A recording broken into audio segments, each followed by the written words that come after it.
todas, a todos.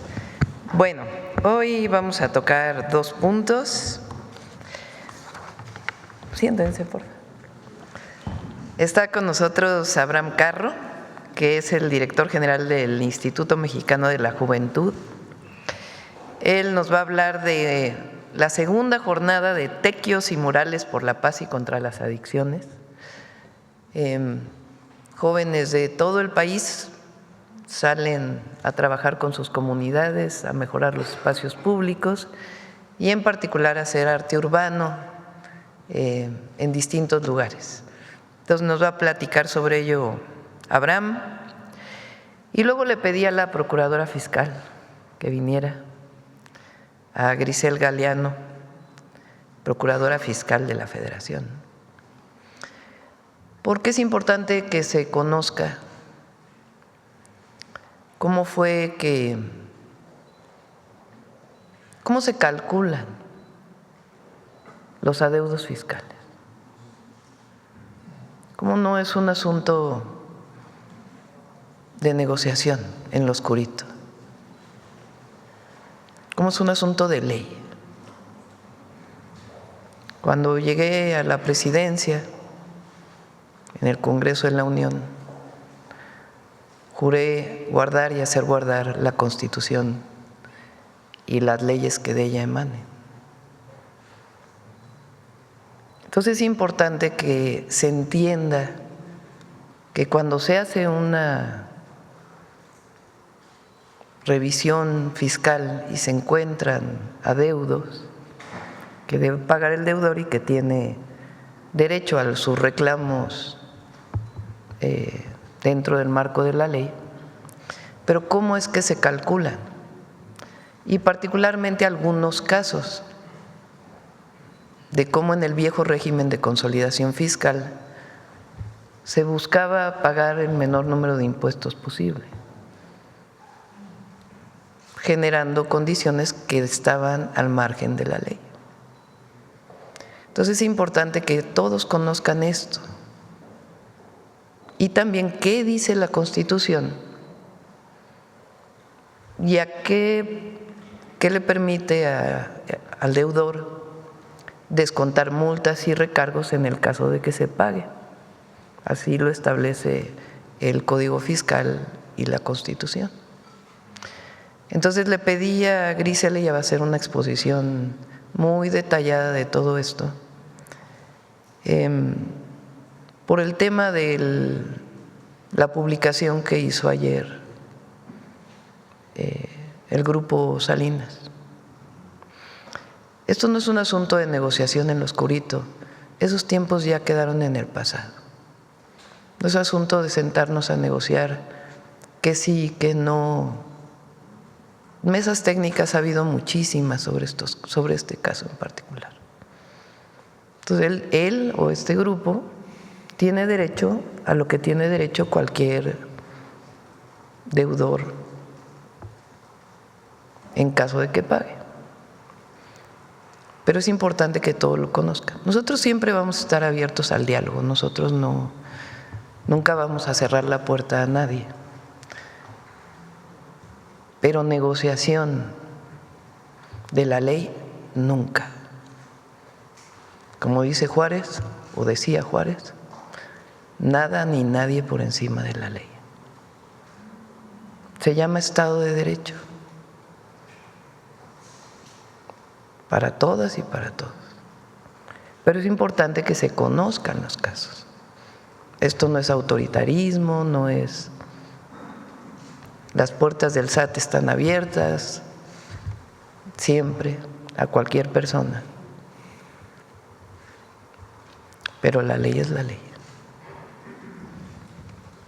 Entonces, primero Abraham, vamos a tener unos enlaces, ¿verdad? Y después Grisel, para que se explique con todo detalle. Adelante, Abraham.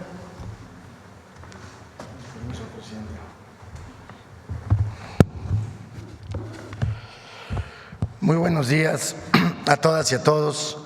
El día de hoy vamos a presentar la Jornada Nacional de Tequios y Murales por la Paz y contra las Adicciones, en el marco de esta segunda jornada nacional que estamos realizando en todo el país. Este trabajo, esta acción va en línea con la estrategia por la paz y contra las adicciones que coordina el gobierno federal, particularmente la maestra Leti Ramírez. Y bueno, pues el día de hoy platicarles que se está llevando a cabo una campaña de murales acompañados de tequios que invita a las y los jóvenes a vivir una vida plena y libre de cualquier tipo de adicción.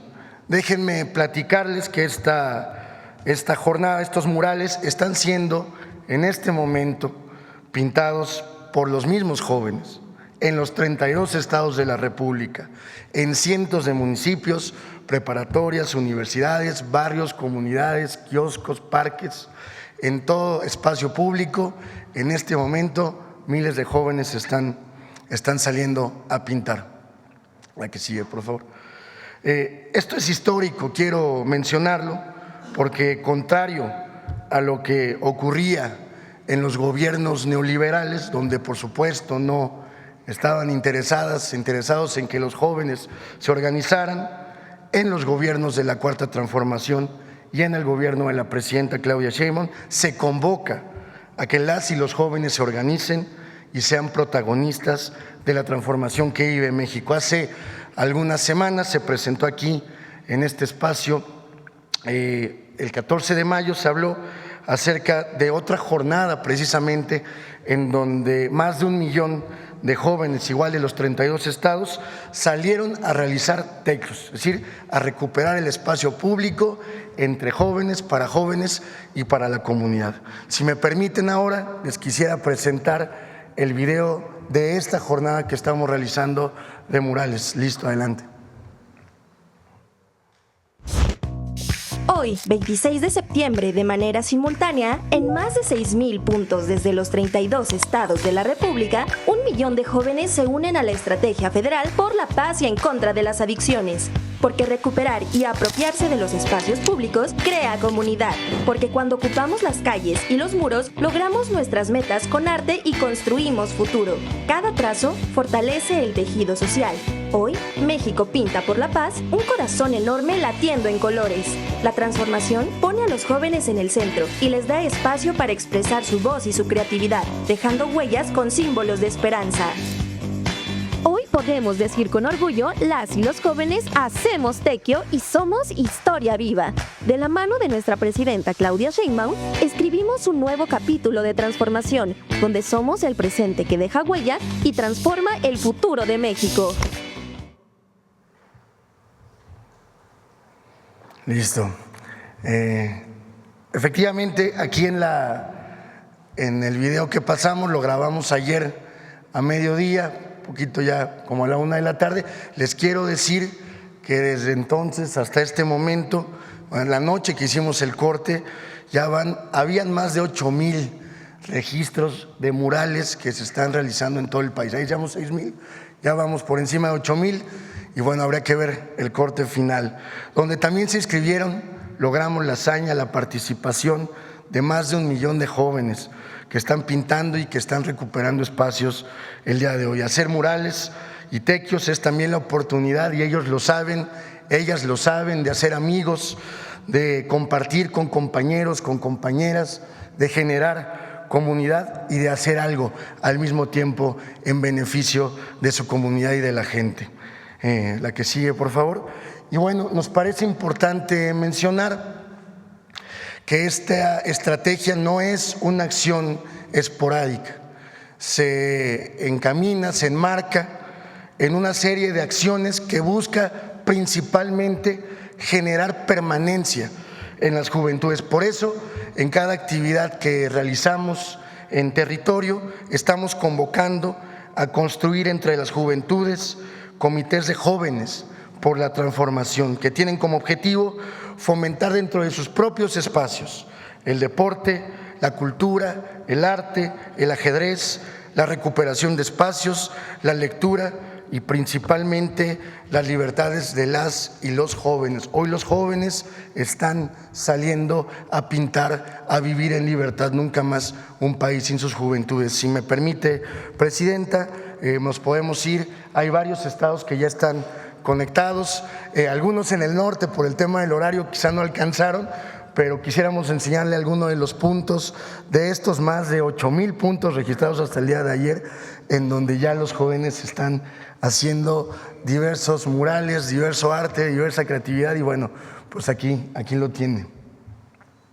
¿Quién puede hablar o no? Sí, sí, pues a ver, los compañeros de Oaxaca que están pintando un mural bellísimo, también los de Tlaxcala por ahí.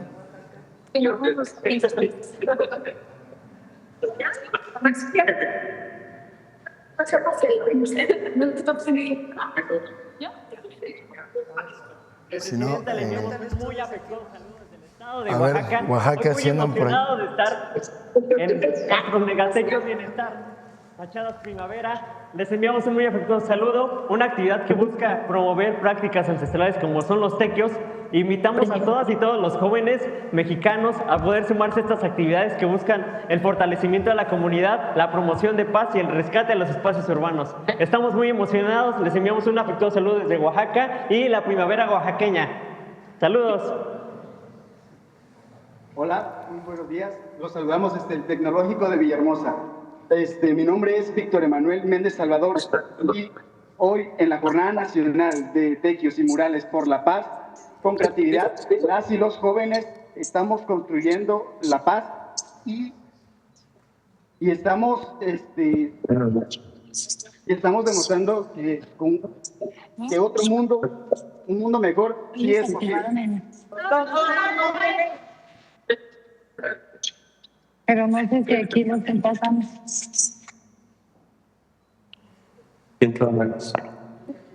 A ver, si quieren Tlaxcala también están muy activos, muy trabajadores desde muy temprano. Buenos días, Presidenta. Les saludamos desde Panotla, el estado de Tlaxcala, donde estamos realizando el Mural por la Paz. Y todos le decimos, hola, Presidenta. Este es uno de los 45 tlaxcaltequios que los jóvenes hemos realizado de manera voluntaria, donde rehabilitamos espacios públicos que han quedado en el abandono. De esta manera le ofrecemos a nuestra juventud tlaxcaltequia espacios para la recreación y ser un espacio seguro. Y le queremos decir gracias, Presidenta, por todo este trabajo que se está realizando, especialmente gracias a la juventud tlaxcalteca. Presidenta, le saludamos de Pachuca, Hidalgo, desde la Universidad Autónoma del Estado de Hidalgo, la Escuela Preparatoria número 1. Nos sumamos con mucho gusto a esta jornada de Murales por la Paz. Estamos muy felices y contentos de que estas actividades se hagan por las juventudes. Sabremos que con esto los jóvenes van a tener arte que transforma. Le enviamos un saludo y desde la Autónoma del Estado de Hidalgo, cuente con todo nuestro apoyo. Buenos días, Presidenta. Desde Guadalajara, Jalisco, desde la comunidad de Prepas UDG, le presentamos nuestro mural de la segunda jornada de Tequios y Murales por la paz y en contra de las adicciones. ¿Sí? Presidenta, buenos días. 125 murales registrados. Gracias. Hola, buenos días, Presidenta Claudia Sheinbaum. Todavía seguimos en la toma. Listo, Estamos si al quieren aire Veracruz todavía. por ahí, si nos pueden saludar los amigos y amigas de Veracruz que también ¿Qué llegaron tal, desde- Presidenta? ¿Qué tal, Presidenta? Saludos desde el Tecnológico de Veracruz. En el Tecnológico de Veracruz estamos comprometidos con no solo ser buenos profesionales, sino buenos ciudadanos. Y las jornadas Tequios nos dan la libertad y justamente crean espacios dignos para que todos los jóvenes nos podamos expresar con total libertad. Las jornadas Tequios son totalmente de valor para nosotros e invitamos a todos los jóvenes que se unan, porque más allá del tema de la drogadicción y todo lo posible que esto nos puede generar como algo malo, realmente hay que buscar siempre lo positivo en todas estas situaciones. Y recuerden, somos TGNM.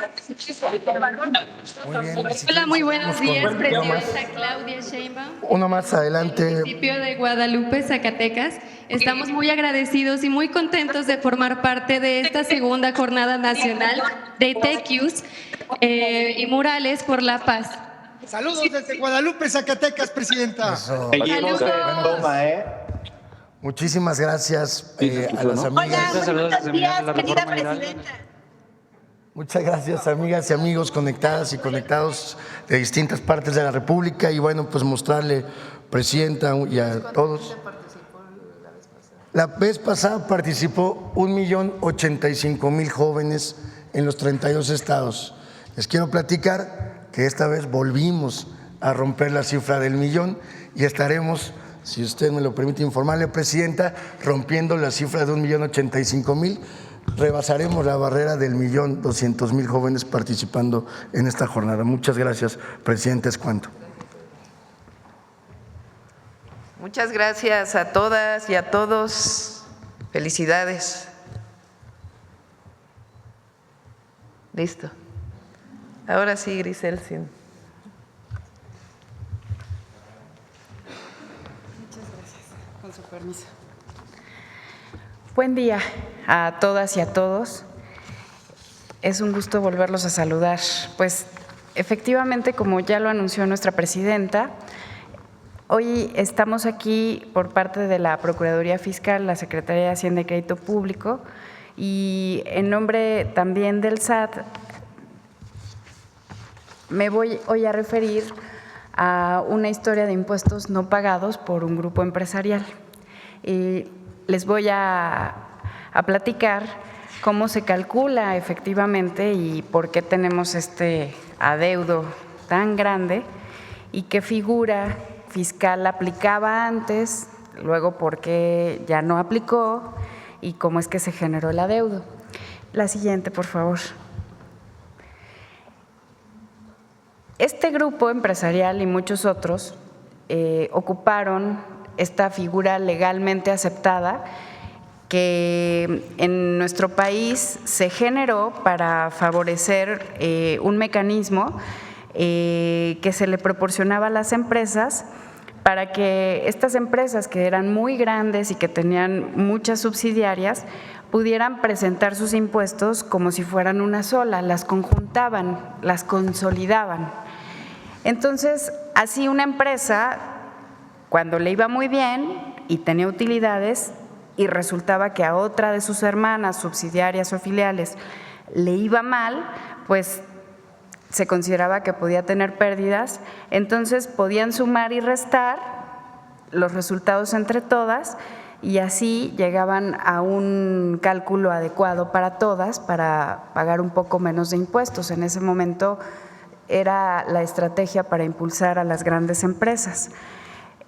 Entonces así el grupo podía pagar menos impuestos en el corto plazo. ¿Por qué? Porque si salían cantidades que tuvieran que pagar, las podía incluso hasta diferir a lo largo de los años hacia adelante, generalmente hasta 10 años. Y porque las pérdidas pues se compensaban con las ganancias de las otras, ¿no? Entonces este movimiento lo realizaban en familia empresarial. Siguiente, por favor. ¿Por qué se creó?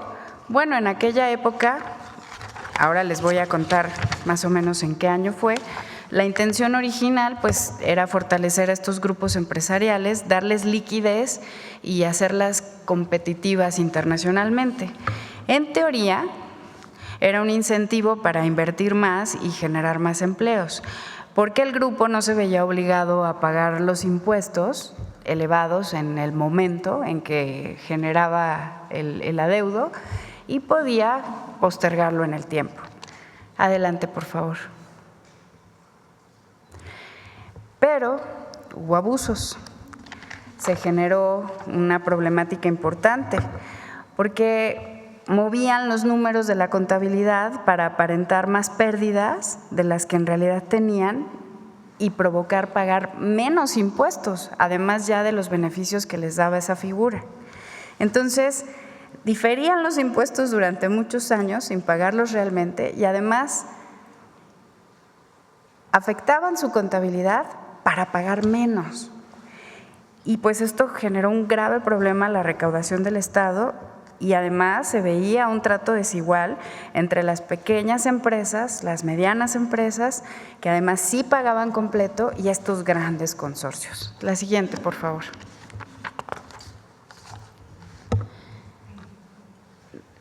En 1982 es cuando se crea esta figura y se buscaba este régimen de apoyo.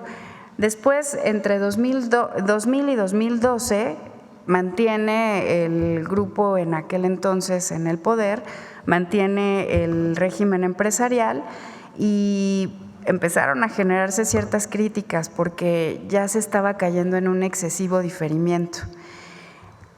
Y en 2012 y 2018, entre esos años, ya era tan grave la crisis fiscal que se consideró importante que debía de hacerse una reforma a ese régimen. Y entonces en 2014 es cuando cambia este régimen, lo cancelan y lo que lo sustituye es un nuevo régimen que se llama régimen opcional para grupos, que es mucho más estricto, con plazos para pagar impuestos más definidos. Y el argumento pues era ese, ya se había abusado demasiado y había que recuperar los ingresos públicos. Cuando en 2018 llega nuestro nuevo gobierno, se refuerza la fiscalización, se determinan 0 privilegios fiscales, ya no hay consolidación, el régimen debe ser parejo para todos, debemos conducirnos en equidad y justicia tributaria para lograr el crecimiento y prosperidad del país. Siguiente, por favor. Entonces, tenemos que, está clarísimo, en 2014 se cambia este sistema, se elimina la consolidación, ya no se permite compensar todo de manera indiscriminada, se fijan plazos claros para pagar impuestos y se busca que haya más equidad, transparencia y que los grandes grupos dejen de tener ventajas excesivas sobre los grupos pequeños. Adelante, por favor.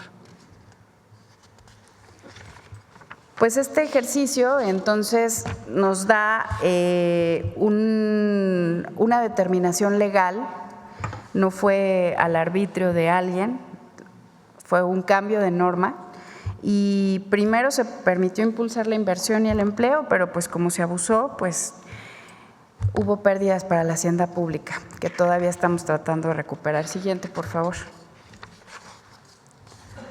Y ahora vamos al detalle de la problemática fiscal. Pues este grupo empresarial aprovechó esta figura por muchos años y traemos temas ya de 9 créditos que están muy pronto para resolverse en la Corte, para ser exigibles y justamente están concentrados en 4 de estas empresas, de muchas que forman este gran consorcio, 4 en una de las primeras por los ejercicios fiscales 2008, 2010, 2011 y 2012, ya habíamos dicho 17 años sin pagar impuestos desde 2008.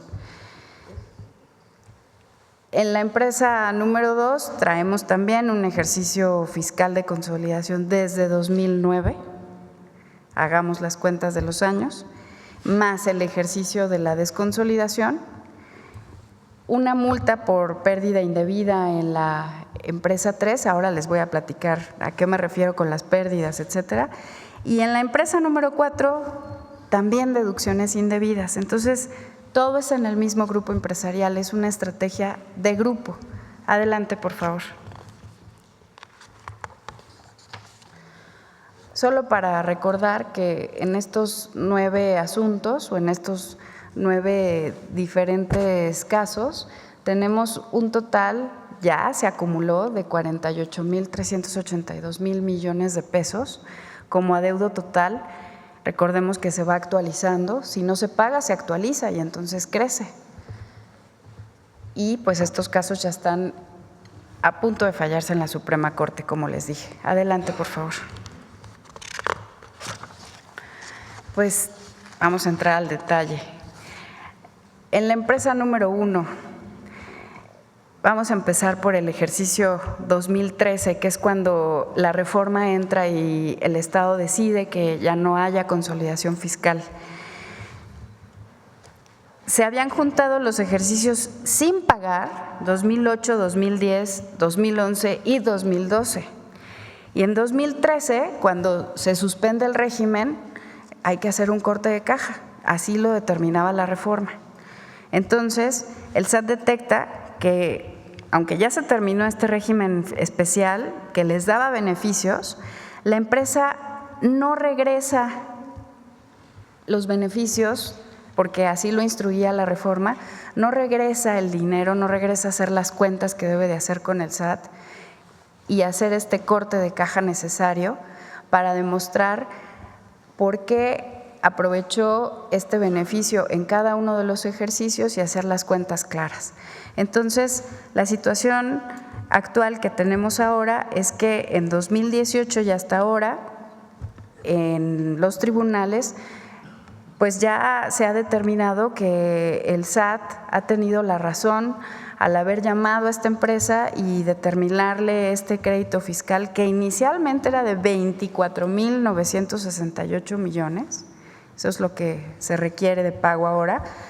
Y pues le solicita que devuelva el beneficio fiscal que haya utilizado porque fue un descuento indebido entre las cuentas que había que hacer de todos los ejercicios fiscales anteriores, daba esta cantidad como resultado.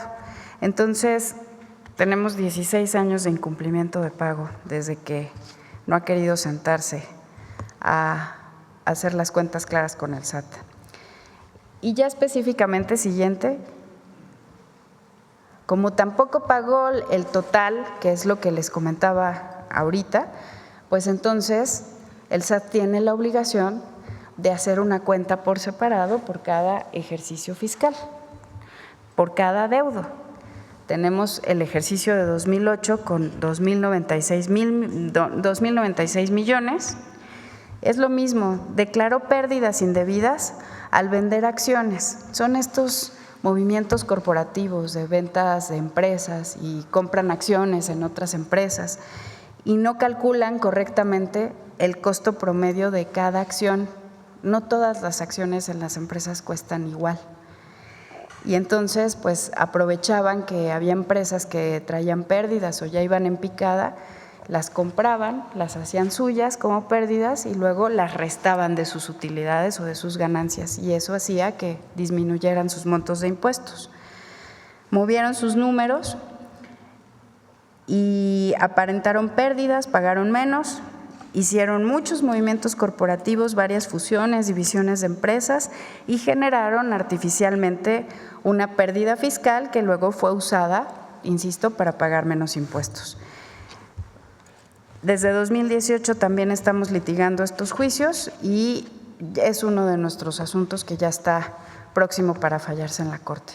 Lo mismo pasa, siguiente por favor, en el 2012 con un monto de 2,124 millones de pesos, declaran pérdidas, no eran parte de sus operaciones, venían de otra empresa, esta empresa ya en picada, pues la declararon como suya, inflan las pérdidas y generan más pérdidas. Siguiente, por favor.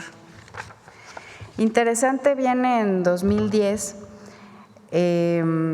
aquí ya es muy evidente, declararon pérdidas indebidas en la venta de acciones porque compraron una aerolínea o parte de una aerolínea. Y entonces, para 2010, deben por ese movimiento corporativo 2,740 millones. Siguiente, por favor. Y para 2011, otros 7,501 millones de pesos.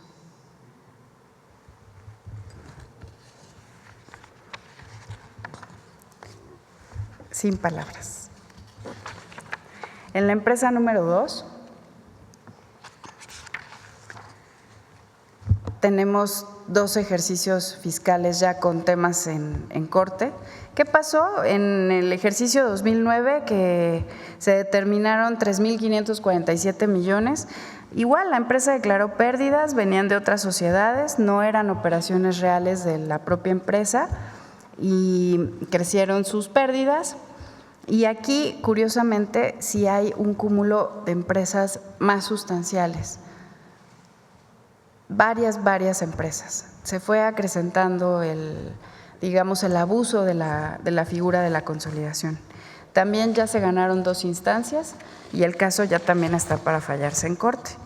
Ya se acumularon. Siguiente, por favor. Lo mismo pasó en el ejercicio 2013 para esta misma empresa. Ahora estamos hablando de 4.431 millones de pesos. Y es el mismo tema, la consolidación. Se fijan, en el 2013 se acaba y entonces llaman a las empresas a hacer este corte de caja. No pagaron los otros anteriores, tienen que sentarse a hacer la cuenta final. No es un doble pago, más bien se debe todo. Siguiente, por favor. La empresa número 3 trae un adeudo de 67 millones de pesos por una multa en el ejercicio 2012. También es una irregularidad fiscal reportar pérdidas más grandes de las que tuviste en realidad como empresa. Y el SAT, como verifica, pues se da cuenta que esto sucede y entonces multa a la empresa número 3. También ya hay precedentes judiciales en la Corte ya no va a poder entrar a fondo porque ya hay criterios anteriores, va a fallar a favor del fisco federal. Siguiente, por favor. Y la empresa número 4, pues resulta que dedujo más pérdidas de lo necesario, es decir, dedujo viáticos, anticipos, servicios, un montón de conceptos que en realidad no eran básicos para su operación. El SAT ya le ganó también este caso en todas las instancias y estamos esperando que se confirme o no solamente un tema de comisiones a distribuidores y aún está pendiente este amparo en la Suprema Corte de Justicia. Adelante, por favor.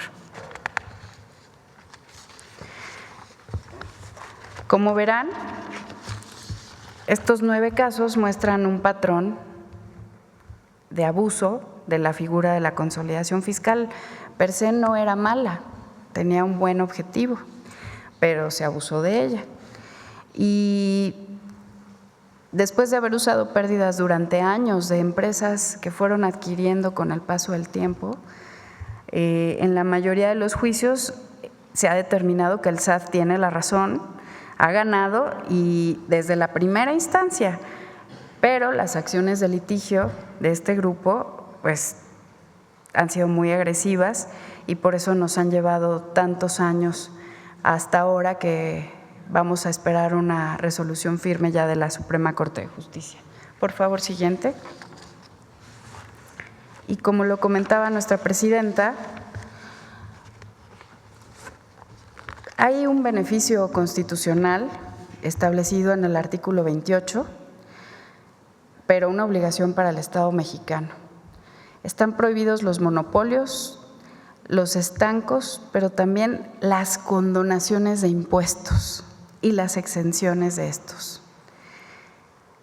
Solamente pueden darse beneficios de descuentos según el Código Fiscal, según la ley de la materia. Y esto solamente se da en situaciones muy excepcionales. El caso es que cualquier contribuyente puede acceder a ellos para presentarse ante la autoridad fiscal siempre y cuando quiera pagar oportunamente y entonces se prevén estos beneficios para disminuir la cantidad en multas y recargos. Tiene que sentarse con la autoridad fiscal a verificar oportunamente sin que la autoridad le requiera el pago, sino de buena voluntad llegar y ofrecer un pago y entonces puede calcularse conforme al Código Fiscal, si es que le aplica o no un beneficio fiscal. Podría llegar a disminuirse para cualquier contribuyente su adeudo fiscal. ¿Es cuánto, señora presidenta? Muchas gracias. Con permiso.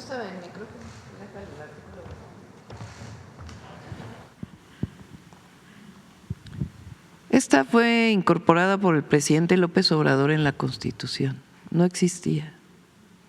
Bueno, a propuesta para el Congreso y aprobada. O sea, la presidenta, el director del SAT, el secretario de Hacienda, no pueden, por Constitución, condonar, hacer exenciones en condiciones que fijan las leyes. No se puede.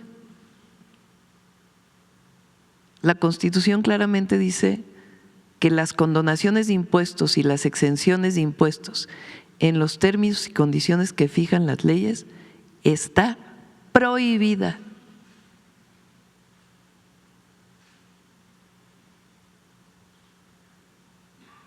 Ya no es, nos sentamos en una mesa, negociamos a ver cuánto te condono, cuánto te exento. El SAT puede cometer un error y el contribuyente puede ir al SAT a decir, aquí está el error. Y de hecho hay una, ¿cómo se llama? Donde estaba Armando.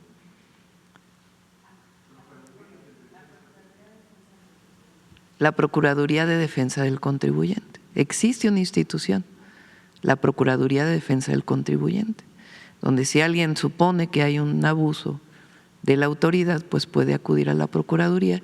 Y existen además, pues, los amparos y los tribunales por si se comete alguna injusticia.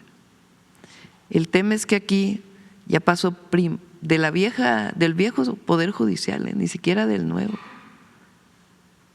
Ya pasó primera instancia, segunda instancia, tercera instancia, y ahora está 9 temas a resolución de la Corte, entre muchos otros que también tienen que ver con asuntos fiscales, con otros grupos o alguna otra persona.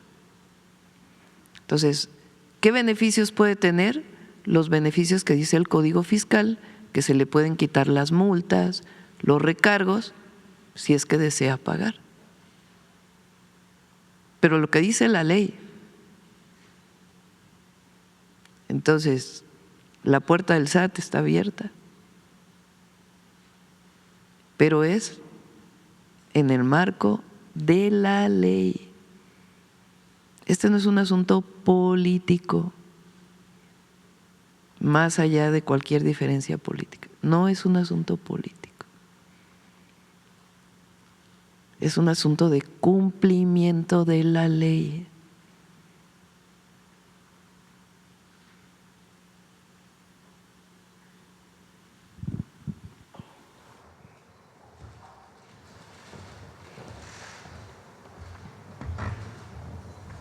Y por eso se presentan los ejemplos de casos, que obviamente no pueden darse los detalles, pero ejemplos de casos que están sustentados, que no es una cuestión subjetiva.